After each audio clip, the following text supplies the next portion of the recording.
자, 구독자 여러분 안녕하세요.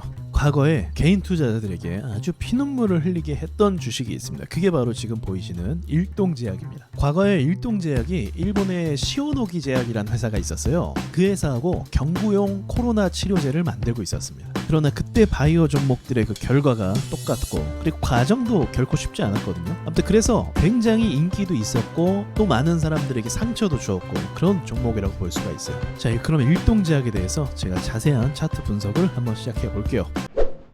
먼저 과거의 흐름을 한번 볼까요? 코로나 치료제 만든다고 대부분의 제약회사들의 종목들이 많이 올라갔었어요. 하지만 감염률도 점점 떨어지고 있고 코로나 관련 종목들의 인기가 좀 식어져가는 그 찰나에 일동제약이라는 주식이 갑자기 튀어오르기 시작합니다. 튀어올랐을 때 그 기세가 굉장히 무섭습니다. 보시면 자, 쉬지 않고 단번에 150% 정도의 상승을 만들어냈어요. 대박주라고 볼 수가 있는 거죠. 조정을 받지만 그 인기가 굉장히 많았기 때문에 다시금 매수세가 들어오는 것을 볼 수가 있어요. 자, 그리고 이게 끝이 아니죠. 이후에 눌렸다가 별거 아닌가? 그런 의심이 들 때쯤에 지지선을 이탈해서 사람들이 손절할 때쯤에 그때 또 기똥차게 올리기 시작하더니 세력이 장난치는 거죠. 지지선을 의도적으로 깬 다음에 올리는 건 다 세력들이 장난치는 겁니다. 일부러 물량을 털어내기 위해서 이런 지지선 이탈 전략을 많이 사용해요. 그래서 뭐 SK 하이닉스도 그런 전략을 사용하고 올라간 부분이 있고 두산 에너빌리티도 그랬었죠. 아무튼 강한 세력들이 관리하다 보니까 상승률도 강한데 이렇게 더티한 움직임도 장난이 아닌 걸 볼 수가 있습니다. 자, 보면 이 텀을 한 1주에서 2주 정도 사이로 두고 초급등하는 모습을 계속 반복적으로 보여줬어요.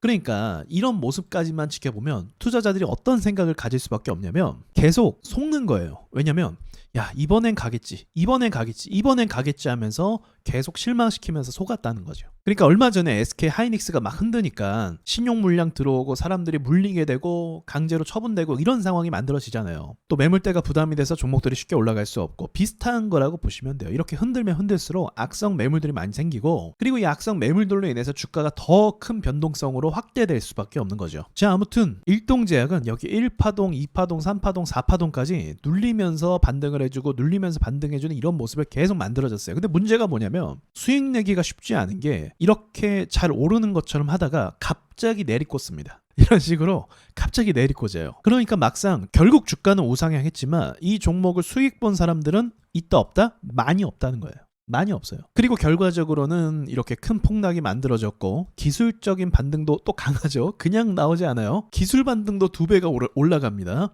그리고 또 수직 하강 하한가 만들어내고 그 뒤로 또 작사를 내버리고 수많은 사람들을 여기서 또 물리게 만들었다는 거죠. 그래서 이 종목을 통해서 막상 수익 낸 사람 많이 없지만 이 종목을 통해서 피를 본 사람은 굉장히 많다. 그래서 제가 기억이 나는 게 일동제약은 항상 더티한 움직임이 나오니까 양봉을 믿지 말라라고 제가 말했던 기억까지 나요. 그리고 또 이 모습을 보여주고 있죠. 하한가 가까운 모습 또 나타나고 또 하락하고. 자, 이랬던 종목이 정말 악마도 울고 갈 정도의 처참한 움직임을 보여주었던 그런 종목이 지금 다시 오르고 있다는 거예요. 최근에도 올랐을 때 지금 바이오가 좋으니까 최근에도 올랐을 때 또 이런 모습을 보여줬습니다. 그래서 일동제약은 지금 움직임이 좋지만 이러한 좀 극단적인 움직임일 때 매수를 하면 수급이 잘 붙기 때문에 오히려 수익 볼 가능성이 높아요. 만약에 이전 움직임에서 이런 식으로 매매를 했다면 수익을 정말 많이 받겠죠. 근데 전 지금의 일동제약에 대한 매도 전략도 지금도 다르지 않다고 봐요. 만약에 지금 일동제약을 사신 분들이 있다면 오히려 이렇게 좋아 보일 때 롱바디 양봉 나왔을 때 그때 매도하는 게 어떨까? 그런 생각이 들 정도라는 거죠. 자, 분봉을 보면 어제부터는 좀 깔끔한 움직임으로 올랐고 오늘도 뭐 나쁘지 않은 움직임으로 올랐어요. 그런데 이제 급등하기 전부터는 움직임이 굉장히 지저분하게 움직였습니다. 자, 여기도 보시면 올라갔다가 또 떨어졌다가 또 올라갔다 떨어졌다 이런 모습으로 굉장히 많이 흔들었다는 것을 볼 수가 있어요. 그러니까 저는 일동제약의 이름을 들으면 사실 매수가 안 나가요. 지금 차트도 괜찮은데 매수가 쉽게 안 됩니다. 왜냐면 이전에 그러한 움직임이 같은 세력이거든요. 또다시 그런 움직임을 만들어낼 가능성이 있기 때문에 그런 거죠. 자, 그렇지 않아도 한올 바이오파마 이런 종목들 보시면 뜬금없는 악재로 또 하락하는 모습 이런 거 보여주고 있거든요. 그러니까 이것도 똑같아요. 지금 매출이 좀 지연될 것 같다라는 악재가 있는 걸로 제가 확인을 했어요. 바이오가 전반적으로 사실 다 이렇긴 한데 일동제약은 그 중에서도 진짜 최악의 무빙을 많이 보여준다는 거죠. 저항대를 투자자들을 한번 분석해 볼게요. 일동제약에 아직도 물린 사람들이 많을 수도 있어요. 이때 인기가 굉장히 많았고 그리고 거래 대금이 적지 않기 때문에 일부 개인 투자자들의 돈들은 일동제약에 물려 있을 거라고 저는 생각을 합니다. 지금 저항대를 보면 자 여기서 이렇게 못 가는 모습을 볼 수가 있죠. 그러니까 여기가 저항이라는 거예요. 46,500원. 그리고 이전에도 여기서 급락을 해버렸잖아요. 그러니까 급락을 하면 여러분 같으면 여기서 손절할 수 있겠어요? 손절을 못해요. 갑자기 점하로 가버리면 손절을 할 수가 없습니다. 마냥 두고만 있는 거죠. 그렇기 때문에 제가 봤을 때는 5만원 부근에도 굉장히 많은 매물대가 있을 거라고 예상을 합니다. 지금 가격은 어디일까요? 지금 가격은 46,000원 부근으로 오고 있는 중이에요. 그러니까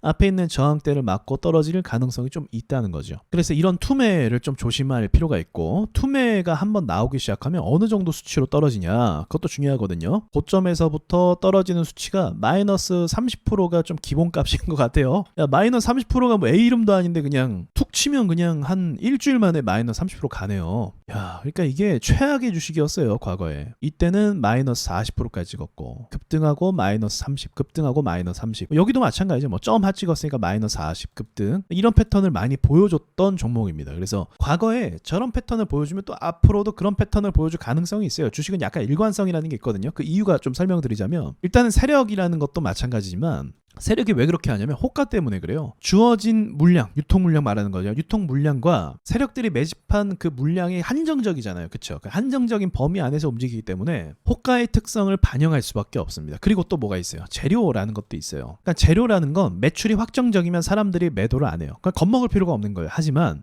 재료가 좀 확정적이지 않다면 겁을 먹고 매도하기도 합니다. 그러니까 저 아까 봤던 것처럼 마이너스 30% 이렇게 밀면 이 종목이 끝난 것처럼 보여요. 실제로. 그래서 그때 매도를 합니다. 그러니까 이러한 재료와 호가의 특성 때문에 세력들이 이렇게 무빙할 수밖에 없는 그런 특징을 갖고 있죠. 바이오 종목의 현금 흐름이 그렇게 의미 있는 건 사실 아니지만 일동제약은 그래도 굉장히 나아지고 있어요. 과거까지는 영업이익과 매출이 탄탄했는데 2019년도부터 이제 적자 늪에 빠지기 시작합니다. 이 수치는 굉장히 심각한 거예요. 매출은 늘어나는데 계속 적자로 빠지기 시작하는 거죠. 그러다가 2024년도부터 흑자로 전환을 하기 시작하더니 그 뒤로는 매출을 계속 영업이익을 좋게 만들어주고 있습니다. 계속 적자였다가 영업이익 흑자로 올라오는 건 진짜 어려워요. 이전보다 상황이 좀 나아졌다고 볼 수는 있는 거죠. 하지만 이제 바이오 회사가 저런 매출과 영업이익, 지금의 영업이익으로 오르는 게 아니에요. 앞으로 무언가를 할 거다라는 걸로 오르기 때문에 큰 의미까지는 없습니다. 다만 영업이익이 좀 나아지면 유상증자라든지 주주들에게 책임을 떠넘기는 그런 건 좀 안 한다는 거. 그렇지 않아도 여기 쌍고를 돌파했었어요. 그래서 이거를 좀 고민을 했었거든요. 근데 일동제약이 워낙 많이 흔들기 때문에 짧게만 끊어서 매도를 하긴 했는데 제 생각에는 앞으로 기회를 또 줄 것 같아요. 이렇게 아무리 좋아 보여도 바이오는 제가 말씀드렸잖아요. 바이오는 이런 양봉 때 매수하는 게 쉽지가 않아요. 완전 반대의 결과가 나올 수 있거든요. 여기도 그랬잖아요. 이건 또 몇 프로 밀었었나요? 여기는 거의 마이너스 40% 밀었네요. 그러니까 툭 치면 마이너스 30, 툭 치면 마이너스 40 이런 게 나오는 주식이에요. 지금 저항대니까 심지어 혹시나 이제 저항대를 맞고 떨어지면 마이너스 30이면 여기네요. 이걸 갖고 계신 주주분들한테 좀 죄송하지만 죄송한 소리 같아서. 근데 이제 이전의 패턴이 그렇게 하니까 뭐 이런 밀림까지도 충분히 나올 수 있는. 그러니까 시장에서 주식을 오래 한 사람들은 일동제약을 알거든요. 신용이 좀 안 좋은 회사예요. 투자자들에게. 그래서 아는 사람들은 좀 이렇게 공격적으로 매수를 못하고 수급은 좋지만 그전에도 수급은 좋았거든요. 수급이 좋아도 마이너스 30 이렇게 미는 거예요. 그래서 여러분도 일동제약을 지금 주목하신 분들이 있을 수도 있는데 제 말을 참고해서 한번 접근을 해보시라 라고 말씀드리고 싶어요. 지금 바이오장이 바이오 종목들이 쭉쭉 올리면 좋겠는데 수급만 좀 주고 아직 좀 뭔가 타이밍을 기다리는 것처럼 보이거든요. ABL 바이오도 오늘 약세고 그리고 알테오젠도 또 추가적인 하락이 나와. 올릭스도 신고가 가려다가 좀 주춤거리고 있고 시간을 좀 재는 것 같아요. 제가 봤을 때. 그러니까 아직은 타이밍이 또 아니기 때문에 보수적으로 볼 필요가 있다고 생각합니다. 자, 아시겠죠? 여기까지만 말씀드리고 마치도록 할게요.